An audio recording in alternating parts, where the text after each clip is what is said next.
Normally every summer when we pick songs, I'm a 90s kind of, I don't know, 90s music, 90s grunge, but I picked this one for a reason, and because I wanted to think about the idea of happiness today and the happiness that we have. So I asked a quick question, super fast. If you're online, you can give us a thumbs up, thumbs down, but who would be honest enough in this room right now to just say, like, you are honestly a pretty happy, like, you would say most of the time you spend more time being happy than not happy. Anybody say that? Oh, wow. You guys are happy people. Anyone be honest enough to say, Trent, I'm not going to lie, I'm usually more unhappy than I am happy? Okay? And I'll say this, most of you don't ever raise your hand for anything I ask, you're unhappy people. Just bottom line, that's how it works. No, the reason that I wanted to kind of talk about that is I read a book a few years back, and it talked about how everyone has a happiness set point. And this fascinates me because I can tell you, my wife, she's filming today. My wife's happiness set point, I kid you not, on a 100 scale is 99. She just bebops. She's a glass half. It's amazing. But then I remember one day we were driving, and she was talking about a friend of hers, and she said, she is so unhappy. She said, it blows, she just couldn't figure it out. She said, she is so unhappy. And she said this, she said, I actually, if I spend time with her, I come home depressed. And she's like, I love her to death. Like, that's why I even hang out with her, because she's a good friend of mine. But she said, she literally brings my happiness down. And what the book basically said was, it said, everyone has this point. So some of you may be 30, 40, and it talked about how all of us can raise our happiness set point. And basically what it said, this is just science stuff, boring, but it was basically like, it's scientifically proven a couple things. If you eat better, if you eat healthy, it actually does a lot for you internally. You're going to be happier. If you sleep better, you're going to become happier. But here's my favorite one. It says, if you serve others, it's scientifically proven in your brain, when you actually serve and help people, it raises your happiness set point. But we got to be honest, some of us in this room are like, yeah, I'm a 90, I'm a 95. You live in that world. Man, we love you. We're jealous of you, but we love you. But some of you would be like, happiness for me is tough. So the reason I chose this is I was thinking about the hard work for some of us of happiness, the hard work of happiness. And this is what's interesting to me. So the Beach Boys, I chose this song a couple reasons. I know it's old, still awesome. It's an old song, but I chose it because just not too recent, Brian Wilson, one of the lead singers, songwriters, kind of the glue behind the band, passed away. But there's a documentary that chronicles like the Beach Boys story, and this is what's fascinating to me, is these guys wrote such happy songs. And in the middle of this documentary, Brian Wilson has this quote. He says, it took me 70 years to realize happiness is hard work. So in the middle of this documentary, it's fascinating to me. It's like you have this band that's saying the happiest song. I'm digging those good vibrations. Think about that. We'll have fun till daddy takes the T-bird away. I mean, I would argue, anyone in this room, you cannot just listen to a bunch of Beach Boys songs and not be like, I'm happier. Yet he'll say, in the middle of all this, even when we hit our peak and we were successful, there were times when I would lay in bed for 3 weeks and say, I don't want to live anymore. So that just blew my mind, like how someone could literally say, we're writing the happiest songs in the world. And for generations, people will listen to the Beach Boys and love their music. Yet the key songwriter said, I'm laying in bed after writing Good Vibrations, wondering if I actually want to live the happiness of homework. I was saying about this, we can write happy songs and still have a sad soul. Now, for you guys who are my age and older, us old fogies, right? You can just check out for a second. I'm going to talk to people younger than me. I'm going to give you guys your due for a second. You guys who are younger than me, okay, especially you really young. So let's say you're in high school, college, in your 20s. I want you to hear me, especially you guys. I give you guys a lot of credit. My wife and I talk about this all the time. My children are both in their 20s. We give you guys so much credit. It's harder to be you than it was when I was growing up. I kid you not. Don't let these old people tell you it's not. Well, we had to walk up snow both ways. They didn't, okay? It was, and let me tell you why it's tough. One, I respect you guys. I think you guys are a better age group. I think you're more accepting. You have a lot of cool things you do, but it's harder to be you. And really, and my wife and I, we talk about this all the time. And I'll give you just a quick example. When I was in high school, 16 years old, I got my driver's license. Sims Valley High School, 16 years old. If you got me in the car, this is what I would have said. I am popular, okay? I'm good looking. people like me? Now think about this for a second. I could go home and lay down in my bed at night and be like, I'm good looking, girls think I'm attractive, I'm popular, I'm all these things, and lay my head to sleep and be like, it's true. You know what? There was no metric system to prove me wrong. Now I look at my poor son's life and he's like, I'm really popular. Well, Tayden, you post that on Instagram and not one person's liked it, right? No offense, you're not popular. You have 6 followers. Right? This is how it works. No, I'm a good-looking, I'm in college. He thinks he's a good-looking guy. It's like, but you posted that picture. Did any girls like it? No, they're probably busy. Have they been busy for 6 months? Right? I mean, think about it. It's kind of sad when you really think about it. You guys live in a world where it's like, that's just constantly. And my wife said this to me. She said, you know what? I probably wasn't invited to stuff in high school. I mean, we weren't like super dorks or anything, but she's like, there might have been stuff that happened that I didn't know about. She's like, I'm at my house hanging with my sisters, we're having a good time. She said, I can't imagine poor people right now like looking like, oh, I thought Sarah was my friend. Why does she have these 3 people? She's like, that's horrible for people. That's horrible for your brain. So I'm just telling you guys, I feel for you. I really do. I think it's tougher, way tougher to be you guys than it ever was for us. We lived in just a different generation. And I think that's the part of this. I think we see so many of these good vibration pics, right? We go on vacation. We do fun stuff with friends. We take pictures of that, and then everyone else is watching like, oh, I'm kind of sad. I wish I had your life. But you're not seeing behind the scenes where it's like, no, I'm miserable, right? I'm struggling. We just post all these highlights and this positive stuff. So what do we do with this today? And I want you to kind of hear this. I want you to think about this concept. When I was here just 2 weeks ago, last time I spoke, I talked about how it's deeper than you think. And I want to give a flashback to how I think it's deeper than you think. So we're going to talk about Peter today. And Peter was a follower of Jesus. So Peter walked, talked, lived with Jesus, watched Jesus for about 3 years. And Jesus called Peter, who was a fisherman. And I was thinking about on vacation this past week, we were at a lake for our last couple of days of vacation. It was awesome, so fun. Great time, great people, but some friends actually at C3, their 2 boys were there, and they were there for a few days as well. And one night, one of the boys' name's Bo. So Bo, my guy, one night, he was like, it might have been the first night, he was all about fishing. This isn't his pole, by the way, it's his little brother's. But he was all about fishing, okay? And he's like, I just want to fish off the dock, gorgeous lake, great environment. And his dad, I think, was doing something with his little brother. So I'm just staying outside, and he walks up to me. And he was like, hey, I want to go fish. Can you help me get set up? And he shows me his tackle box. He's got his pole out. And I looked at him, and he had a line. He had like a bobber and a hook. And in the middle of looking at it, I said, I don't think we have any bait, so we'll probably have to do artificial bait. And he's like, okay. So we're setting it up, and I'm like, look, Bo, I'm not a fisherman. My family, my little brother loves it. He's good at it. I'm not. But I was like, I know enough to tell you, like, you want to put on this artificial bait, and you want to cast it out, okay? And when you cast it out, you want to slowly reel it in. You want to get that thing moving because it's shiny. And then they see that, and that's what the fish are going to bite. So I'm giving this whole talk. And I'm not going to lie to you guys. Can I flex for a second? There's no one around. And in that moment, I thought, I am an exceptional person. I mean, am I not the best person? This isn't my kid. I could have told him, get lost, twerp. I'm going to sit out here by the pool, and just live a high life.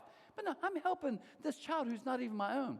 I'm teaching him life lessons. He's listening to me. So good, right? So we get it set up. He had a bobber. I'm like, we'll drop the bobber. We did all this stuff.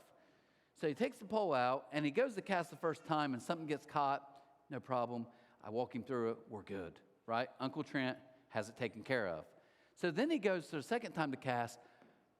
Picture perfect. Chef's kiss. Great cast. He's reeling it in slow. Things kind of move. I'm like, that's perfect. Just keep that pace. Get that thing moving. You can jerk it a little bit sometimes and get it. He's in. Pulls it back in. Nothing. Goes the second time. And in the middle of the second cast, he's reeling real slow. And I'm like, he's going to catch a big fish. We're going to take pictures of it. People will celebrate me. Not even his parent being such an amazing guy. He reels it back in, gets it to this, and he's got his bait on, this artificial bait on the end. And to me, he says, I don't think they bite artificial bait. I don't think they use it. I was like, well, we can try again. He's like, nope, I'm done. And he walked off. He quit. And as he was walking away, I didn't say this to him, but I was like, you're a terrible fisherman, but you're an excellent quitter. I mean, that's master. I love it, right? But it's like, and I don't blame the kid because I hate fishing. I was glad he quit because I didn't want to be out there any longer. Like, I get so bored. Watch this. But Peter was an expert fisherman. He got it.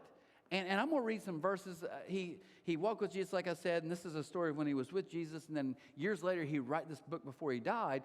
And he kind of was explaining stuff that he experienced with Jesus. He's experiencing like a deeper level. And I'm going to read that. But before I get that, I kind of wonder when I read from 1 Peter chapter 5, if he kind of went back to his fishing days. And like I said, it's deeper than you think. So Peter was a fisherman. He knew all about fishing. He was confident. And this is what it says in Luke 5, starting in verse 4. So they've been fishing all night, not catching anything. They're trying different stuff. Obviously, he's frustrated. If you think of this analogy for some of you, you keep trying different stuff. You're doing, he's probably switching the bait, switching the net, switching the location. He's got it all. They can't catch anything. Jesus comes onto the scene. This is what it says in verse 4. It says, when he had finished speaking, this Jesus, he said to Simon, his name was Peter also. He said, now go out where it's deeper. It's underlined in my Bible. Jesus says, I need you to go out where it's deeper. Jesus is saying, I need you to go deeper into, no, Jesus, you don't understand. We've been fishing. And even notice what he says. He says this. He says, go deeper and let down your nets to catch some fish. Master, Simon replied, we've worked hard all last night. We didn't catch a thing. And here's the key part. But if you say so, I'll let the nets down again. Now, check this out. Basically, Jesus didn't say, hey, I'm going to give you new bait. Let's fix the nets. Let's do something different. Jesus said, I want you to go deeper.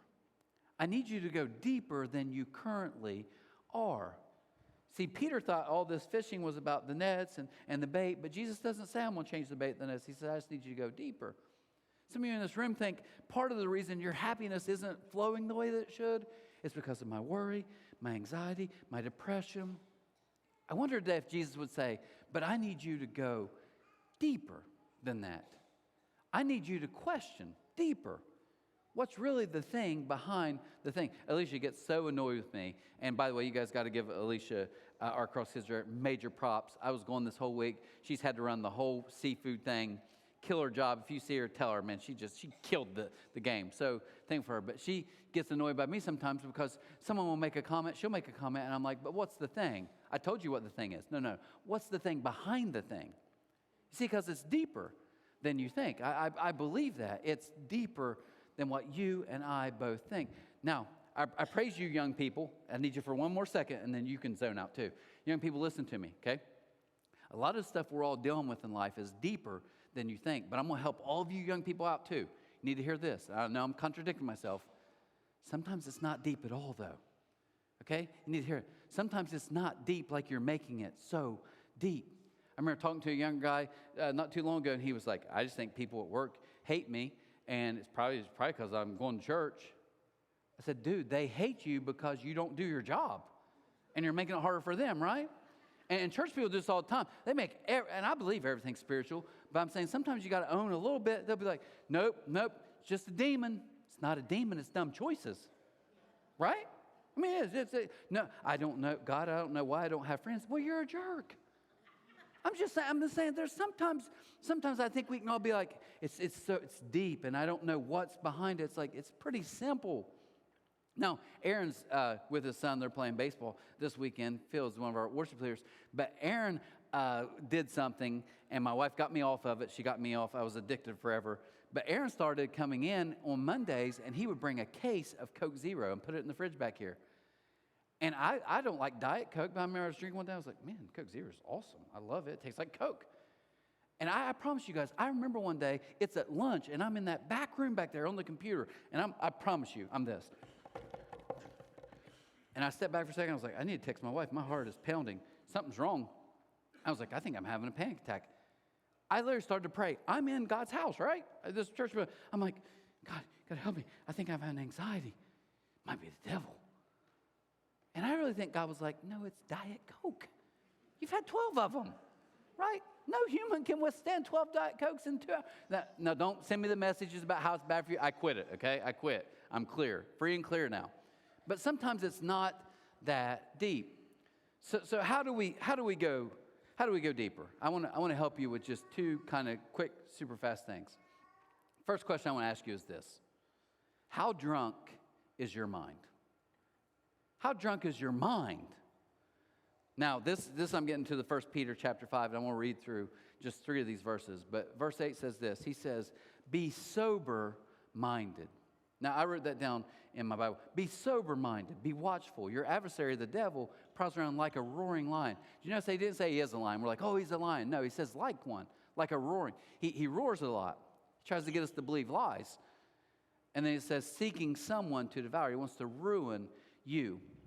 Now, this is not churchy. I'm sorry. This is not, church 101.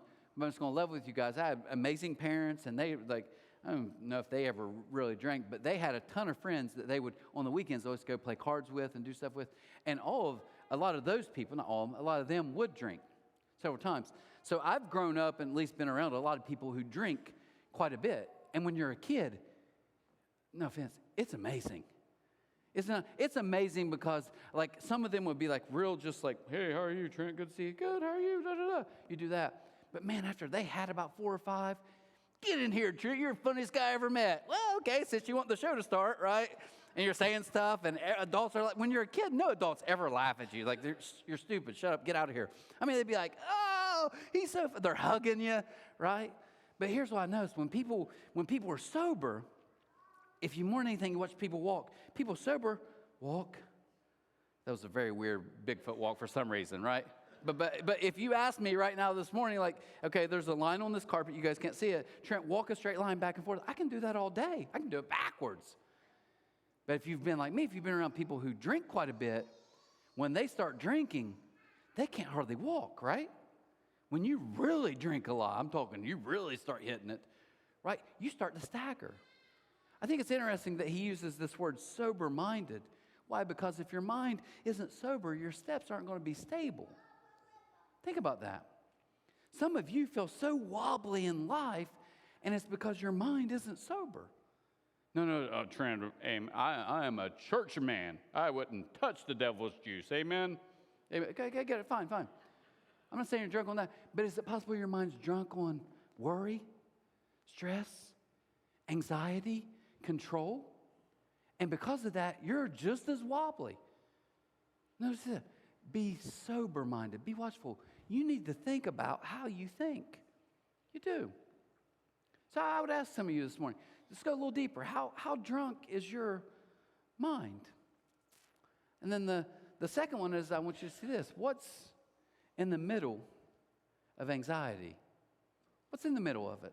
And I think if we really can go super deep and kind of dive down into this, 1 Peter 5, I'm going to read these 2 verses, that's it, but I want you to hear this. Verse 6, he says, humble yourselves.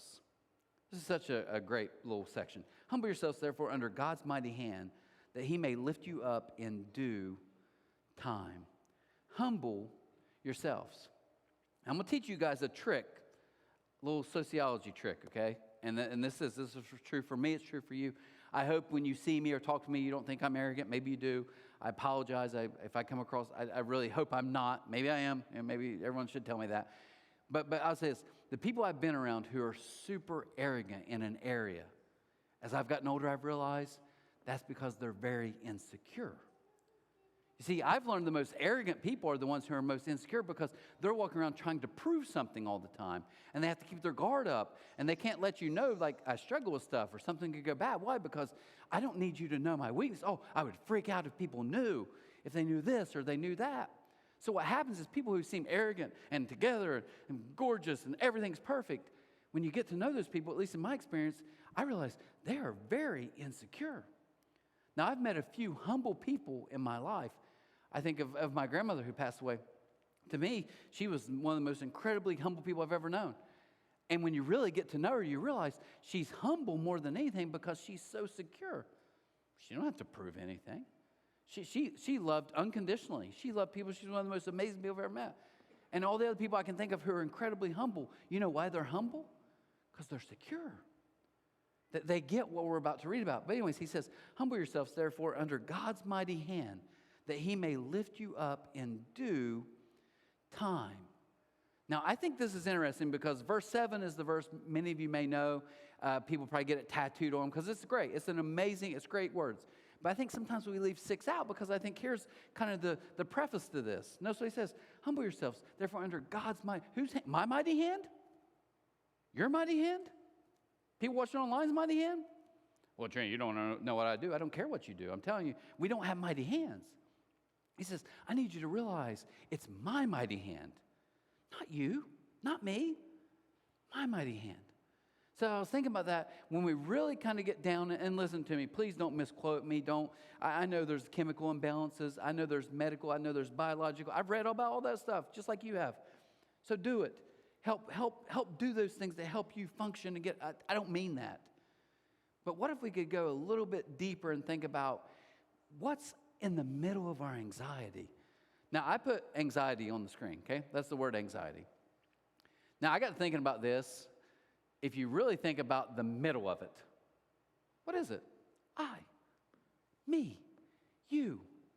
And I got to thinking, almost any time I am super, super anxious, stressed, freaking out, except when I had 28 Cokes before lunch, any other time, and my wife, if you think about what's really causing our stress, almost 90+% of the time, it's either something with us or our kids. It's very self-absorbed. Now, some of us get to play, I don't even worry about me. I just worry about my babies because I'm a great human. I'm glad you do. You should worry about your baby. You should. That's why God gave them to you. I love it.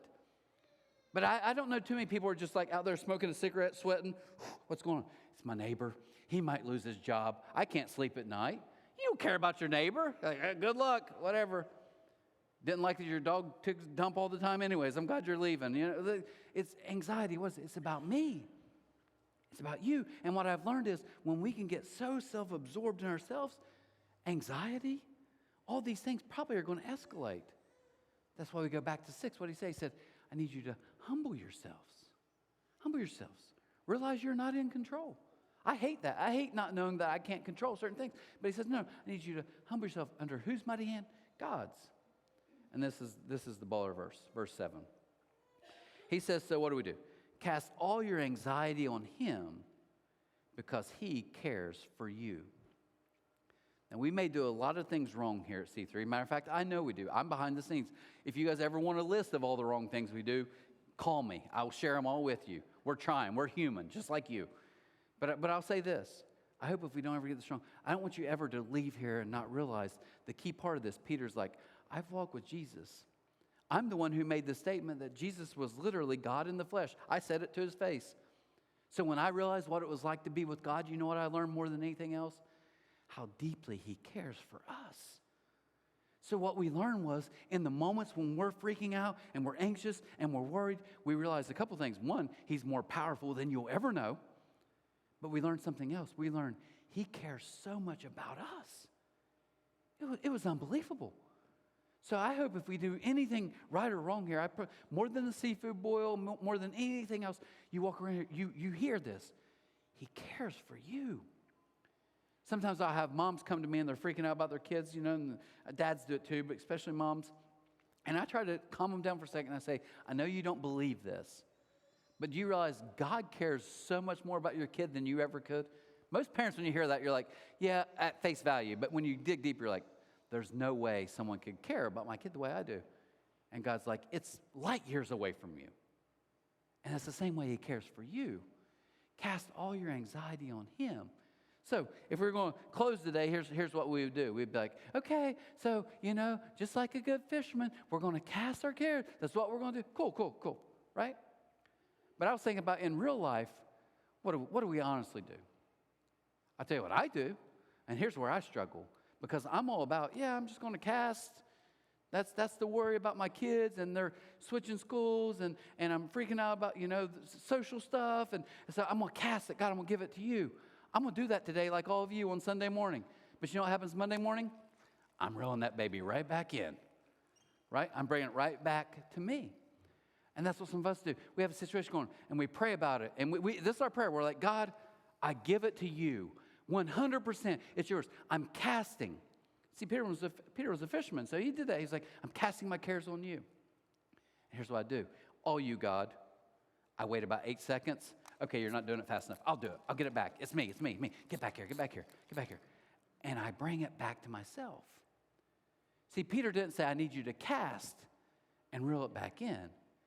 He said, I need you to cast it on God who can handle it.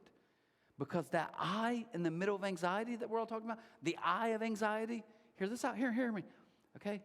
You can't carry what's being put on the I, and neither can I. You were never meant to carry that, but we keep casting and we keep bringing it back in. That's how we all operate. Now, I'm gonna level. I wasn't going to, but I told it at 9:30. Might as well. It's public now. It's not even that deep.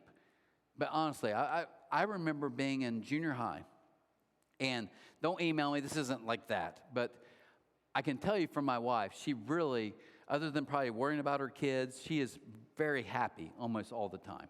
That's probably her one downfall. She'd tell you, like worrying about kids. But I remember being in junior high, and we had this like motivational speaker come in. And he was actually funny, so everybody's kind of leaning in. But I'll never forget, I'm in like 7th, 8th grade, and he said, do you guys ever just get like sad for no reason? And of course, that's all of us.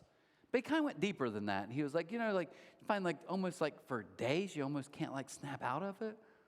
And in my life, see, my generation and older, mental health, no one talks about any of that, right? Bury it deep until you explode or die. Like that's kind of how we were taught. So I didn't grow up hearing stuff like the people younger than us. None of us did. But he started going like kind of deeper into it. And I remember at one point he was like, if that's you and you struggle, whatever, like raise your hand. And it's junior high. None of us are raising our hand. But I remember even going home and thinking, yeah. Like there's a lot of times, I'm just telling you for me, if I'm being honest, my wife is a 99 happiness set point. If I'm being honest, I'm not. I'm really not. Now I have something I can do better than a lot of people. I'm the master at faking stuff. Tell a joke, divert something, moving on. But if you really kind of push me on, it's like, I'm not set happiness. Even I think like my kids are. And it's so deep. Matter of fact, we were on the beach, and my wife asked me this past week, said something about what I was going to talk about, and I was telling her, like the Beach Boys, and man, they sang these happy songs and amazing songs, but at the same time, the lead singer and lead writer is miserable and wants to take his life. I'm like, that's fascinating to me. And I told her the quote from the documentary where he said, it's taken me 70 years to realize happiness is hard work. Now that hits hard for me. I'm like, dang, that's deep. I literally told my wife, she sat in the beach chair. You know what she did? She went, Anyways, Dusty, like I was saying, she just moved on. And I thought, she's so happy, that means nothing to her. She could care less. But to me, I hear it, and I'm like, okay, man, it's happy. It's hard work. To her, it's not. But for some of us, it's like, okay, it's hard work. But here's what I want to challenge you to do. Let's go deeper today as we close. Are you trying to take on stuff that God says you can't keep reeling that back in? So, last lake story. Okay, so we're at the lake, and Bo's dad is out during 4th of July. We're on a boat watching fireworks. Amazing. Best way to ever watch fireworks on a boat, I'm telling you guys. We're docked, still it's awesome. Anyways, he's out fishing, and I watch it. And about that time, you see him start moving. And I'm not kidding. His pole was like doing this. And everybody's in the boat like, oh, my gosh, he's caught the biggest fish. And I looked at my wife, and I was like, it's a twig. It's a branch. It's a tree trunk, whatever.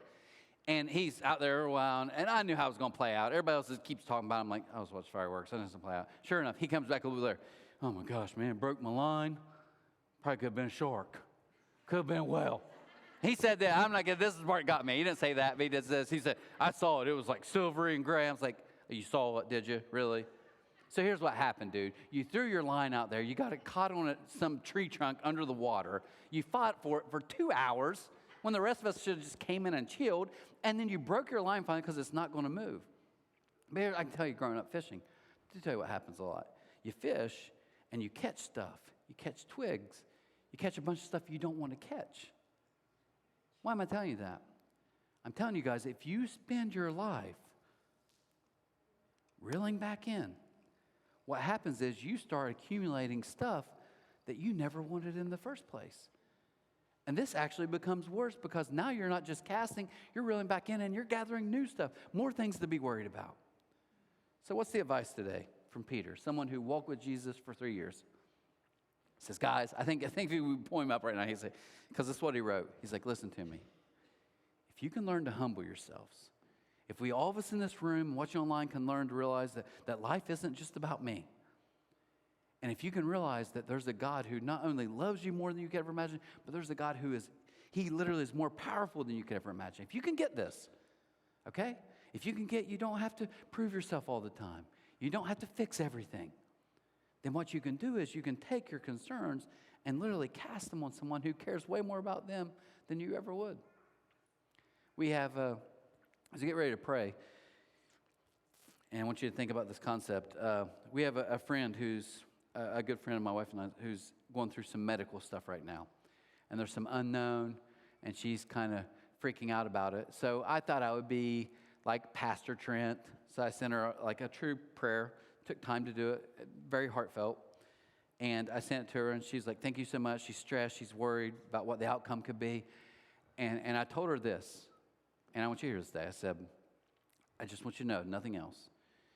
God is so concerned with your issue, not because it's that big, but because you're that important to him. So some of you, I just hope you hear that today. God is so concerned with what you're going through, not because he's, Jesus, what are we going to do up here? I've never seen this before. No. He's as big as they get. He's cool. But he is so concerned because Peter saw Jesus do this. Jesus was so concerned about stuff. Why? Because I'm so concerned about you. That's why. Not because of that issue, because I love you that much. And when you understand God's mighty hand can take care of it, you can chill. So the last advice I'll give you is, you weren't built to carry it. So cast it. And don't reel it back in. Did you get that? You weren't built to carry it. So cast it, drop it, and don't keep reeling it back in. Because you're going to gather some stuff you never wanted in the first place. Let's pray for just a second. Father, I thank you so much for this group of people here. I pray for people in this room, God, that I know struggle personally. I know for them, for some, it's been ongoing for years. I know there's other people in this room, God, that just because of a turn of events and situations who are struggling. God, I pray today that we would realize maybe my set point is lower than a lot of people's. Maybe it's higher. And God, I know there's some healthy choices and things we can do, and you can give us that wisdom.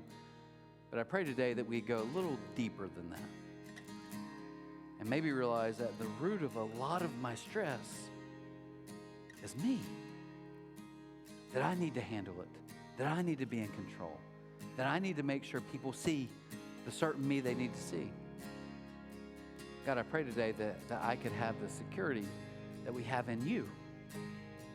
To be humble. Because I'm not trying to prove anything. God, I pray we could be reminded from just these 2 short verses that it's your mighty hand, not ours. God, help us today to cast all of our anxiety on you because you care so much about us. Help us to do that today. Help us to cast it because we can't carry it. And God, help us not to reel it back in. We ask these things in your Son's name. And amen. Guys, I hope you have an amazing week. Great seeing you. See you back for week 2 next week. Take care.